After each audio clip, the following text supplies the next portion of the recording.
नमस्कार साथियों, इस वीडियो में हम बात करने वाले हैं कालिदास जी की सभी रचनाओं के बारे में। कालिदास जी की कुल मिलाकर 7 रचनाएं हैं जो 3 भागों में विभक्त हैं। वो कौन कौन से भाग हैं देखते हैं। नंबर 1 है महाकाव्य, नंबर 2 है खंड काव्य या इसी को गीत काव्य के नाम से भी जानते हैं। नंबर 3 है नाटक। महाकाव्य कौन कौन से हैं? तो महाकाव्य हैं 2, कुमार संभवम और रघुवंशम। खंड काव्य और गीत काव्य कौन कौन से हैं? तो ये भी 2 हैं, ऋतुसंहार और मेघदूतम। नाटक कौन कौन से हैं? तो 3 नाटक हैं, मालविकाग्निमित्रम, विक्रमोर्वशीयम और अभिज्ञान शाकुंतलम। इस प्रकार से कुल मिलाकर 2 महाकाव्य, 2 खंड काव्य और 3 नाटक, कुल मिलाकर 7 रचनाएं कालिदास जी से संबंधित हैं। अगर पूछा जाए कि कालिदास जी की रचनाओं को कुल कितने भागों में बांटा गया है, तो उसका उत्तर हो जाएगा 3 भागों में विभक्त किया गया है। दूसरी प्रकार से क्वेश्चन बनेगा कि कालिदास जी की कुल कितनी रचनाएं हैं, तो कुल मिलाकर 7 रचनाएं हैं। अब इनको ट्रिक के माध्यम से याद करेंगे, तो आइए एक एक करके देखते हैं। सबसे पहले हम बात करते हैं नाटक की। कुल मिलाकर के 3 नाटक हैं। अब इनको ट्रिक से कैसे याद रखेंगे? तो ट्रिक है मालविका ज्ञान व नाटक से। आपको एक कल्पना बनानी है अपने माइंड में। ये थोड़ा सा हंसी वाली ट्रिक है, लेकिन आपको याद करना है। तो याद करने के लिए आपको एक कल्पना करनी है कि जैसे आप अपना कोई जैसे दुकान रखी हुई है, मान लीजिए आप कोई अपना सामान बेचना चाहते हैं, आपकी नई नई दुकान है, लेकिन आपका सामान नहीं बिक रहा है। लेकिन यदि आपके पास थोड़ा सा भी ज्ञान होगा और थोड़ा सा भी आप नाटक करेंगे, तो आपका माल बिक सकता है। इस प्रकार से आपने एक लाइन याद कर ली कि मालविका ज्ञान व नाटक से। अब यहाँ पर माल से मतलब है मालविकाग्निमित्रम और विका से मतलब है विक्रमोर्वशीयम, ज्ञान से मतलब है अभिज्ञान शाकुंतलम, नाटक से मतलब है ये सभी नाटक हैं। तो इस प्रकार से माल से हो गया मालविकाग्निमित्रम, विका से हो गया विक्रमोर्वशीयम, ज्ञान से हो गया अभिज्ञान शाकुंतलम और नाटक से हो गया ये सभी नाटक हैं। तो कालिदास जी से संबंधित 3 नाटक हैं, मालविकाग्निमित्रम, विक्रमोर्वशीयम और अभिज्ञान शाकुंतलम। तो मालविका ज्ञान व नाटक से जब आपको ये लाइन याद रहेगी, तो आपको ये कंफ्यूज नहीं होगा कि इसमें से कौन सा नाटक है और कौन सा गीत काव्य है और कौन सा खंड काव्य है। अब ये 3 रचनाएं जो नाटक के रूप में है, मालविकाग्निमित्रम, अभिज्ञान शाकुंतलम और विक्रमोर्वशीयम, ये सभी नाटक हैं, एक ही लाइन में याद हो जाएंगे। अब बात करते हैं महाकाव्य की। तो महाकाव्य कौन कौन से हैं? आपने पीछे देखा, कुमार संभवम और रघुवंशम। अब कुमार में आया कुमार और रघु में आया रघु। रघु कौन थे? रघु एक राजा का नाम है जो इक्ष्वाकु वंश के राजा थे, यानी कि जिस वंश के राजा भगवान श्री राम थे, उसी वंश के रघु भी थे। इनके पूर्वज थे, श्री राम भगवान के पूर्वज थे राजा रघु। तो कुमार से आप याद करें, एक कल्पना बनाएं, तो कुमार का मतलब राजकुमार हो जाता है और रघु भी एक राजा थे। तो महाकाव्य कौन कौन से हैं? कुमार संभवम और रघुवंशम। तो इस प्रकार से आपकी ट्रिक बन जाएगी महान रघु कुमार, यानी कि जो राजा रघु थे वो बहुत महान थे। पूरा नाम हो गया रघु कुमार। इस तरीके से रघु कुमार एक राजा का नाम हो गया, तो महान रघु कुमार एक ट्रिक बन गई। अब यहाँ महान से मतलब हो गया महाकाव्य और रघु से मतलब हो गया रघुवंशम और कुमार से मतलब हो गया कुमार संभवम। तो इस तरीके से हमें एक लाइन से ये याद हो गया कि महाकाव्य कौन कौन से हैं। तो महान रघु कुमार महाकाव्य, यानी कि रघुवंशम, कुमार से हो गया कुमार संभवम। अब बात करेंगे खंड काव्य, या जिसका दूसरा नाम है गीत काव्य। अब गीत काव्य का यदि हम गीत ही शब्द ले लें, यानी गीत से मतलब कल्पना बना लें गाना या गीत, तो इसकी 2 रचनाएं हैं, ऋतुसंहार और मेघदूतम।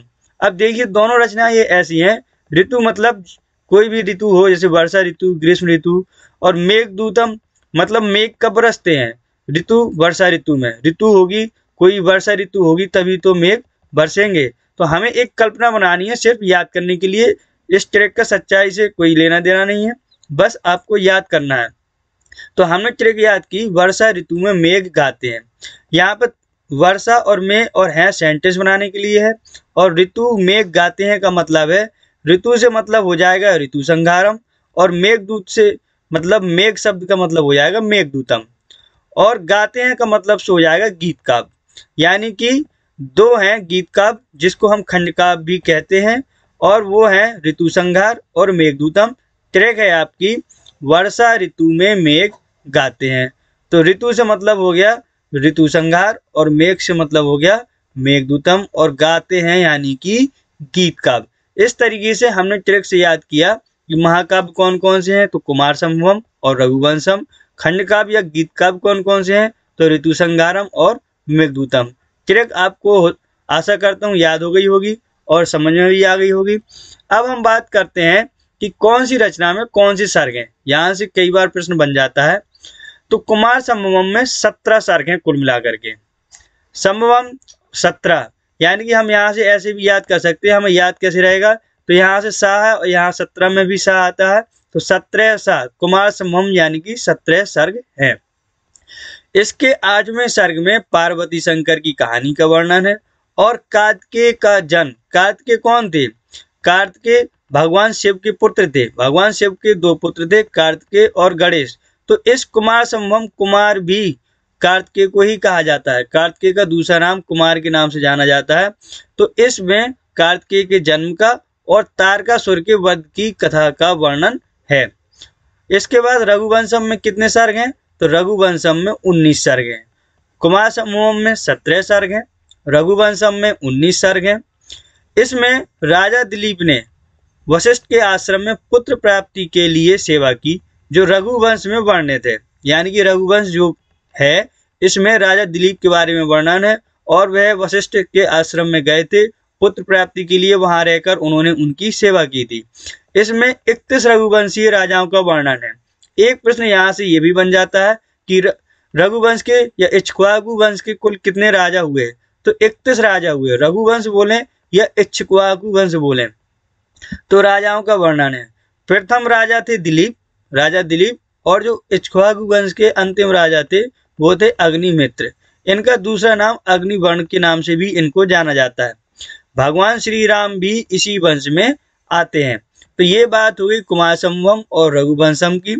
तो इसमें कुमार संभवम में 17 सर्ग हैं और रघुवंशम में 19 सर्ग हैं। अब बात करेंगे ऋतु संहार और मेघदूतम। तो ये आपके गीत काव्य हैं। गीत काव्य में पद होते हैं ना कि सर्ग, और यहाँ इसमें सर्ग थे। तो ऋतु संहार के पद मुझे जानकारी मिली नहीं। यदि आपको जानकारी हो तो आप कमेंट करके मुझे बता सकते हैं। लेकिन मेघदूतम के कुल कितने सर्ग हैं, तो 115 पद हैं। सॉरी, यहाँ पर सर्ग नहीं बोला जाएगा, यहाँ पद बोला जाएगा। और यह 2 भाग में विभाजित है। मेघदूतम को 2 भाग में विभाजित किया गया है, पूर्व मेघ और उत्तर मेघ। अब बात करेंगे नाटक की। तो नाटक जो होते हैं वो अंक में होते हैं, ना सर्ग में होते हैं और न और किसी में होते हैं। जितने भी नाटक या जितने भी संबंधित आपको नाटक मिलेंगे किसी भी कवियों से संबंधित हो, वो हमेशा अंक में होते हैं। या तो 1 अंक होगा या 2 अंक होगा या 3 अंक का होगा, कितने भी अंक का हो सकता है। तो मालविकाग्निमित्रम जो है 5 अंक का है, और विक्रमोर्वशीयम है वो भी 5 अंक का है, और अभिज्ञान शाकुंतलम 7 अंक का है। तो इस प्रकार के कालिदास जी के 3 नाटक हैं। पहला नाटक है मालविकाग्निमित्रम जो 5 अंक का है। दूसरा है विक्रमोर्वशीयम जो वो भी 5 अंक का है। अभिज्ञान शाकुंतलम ये 7 अंक का है। इसमें अभिज्ञान शाकुंतलम में हस्तिनापुर के राजा दुष्यंत और कर्ण की पुत्री शकुंतला का वर्णन है। शकुंतला की माता का नाम था मेनका और इनके पिता थे विश्वामित्र।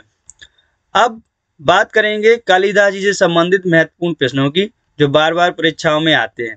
पहला प्रश्न है कालिदास किसके लिए प्रसिद्ध है, तो इसका उत्तर हो जाएगा कालिदास जी उपमा के लिए प्रसिद्ध है। दूसरा क्वेश्चन है कालिदास जी की प्रथम कृति कौन सी मानी जाती है, तो इसका उत्तर हो जाएगा ऋतु संहार। ऋतु संहार कालिदास जी की प्रथम कृति मानी जाती है।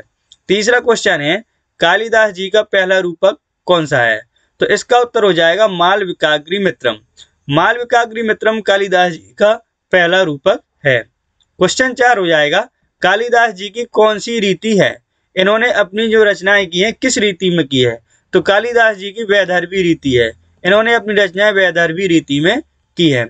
5वां क्वेश्चन है उज्जैनी का वर्णन कालिदास जी ने किस कृति में किया है? तो उज्जैनी का वर्णन कालिदास जी ने अपनी रचना मेघदूत में किया है। मेघदूत एक खंड काव्य है जिसको गीत काव्य के नाम से भी जाना जाता है। हमने ट्रिक भी याद की थी कि ऋतु या वर्षा ऋतु में मेघ गाते हैं, तो गाते से हो गया था गीत काव्य। अब हमको 5 क्वेश्चन याद हो गए। एक अंतिम क्वेश्चन और है, लघुत्रयी। लघुत्रयी में कौन कौन सी रचनाएं आती हैं? तो कालिदास जी की 3 रचनाएं लघुत्रयी में आती हैं, कुमार संभवम, रघुवंशम और मेघदूतम। तो इस तरीके से कालिदास जी से संबंधित जो भी महत्वपूर्ण प्रश्न बनते हैं वो हमने कंप्लीट किए और उनकी 7 रचनाओं के बारे में जानकारी ली और उनसे संबंधित जो भी महत्वपूर्ण पॉइंट थे वो भी हमने पढ़े। आपको कैसा लगा वीडियो आप कमेंट करके हमें बता सकते हैं। यदि आपके पास कालिदास जी से संबंधित कोई और अन्य महत्वपूर्ण जानकारी है तो भी आप कमेंट करके हमें बता सकते हैं। धन्यवाद।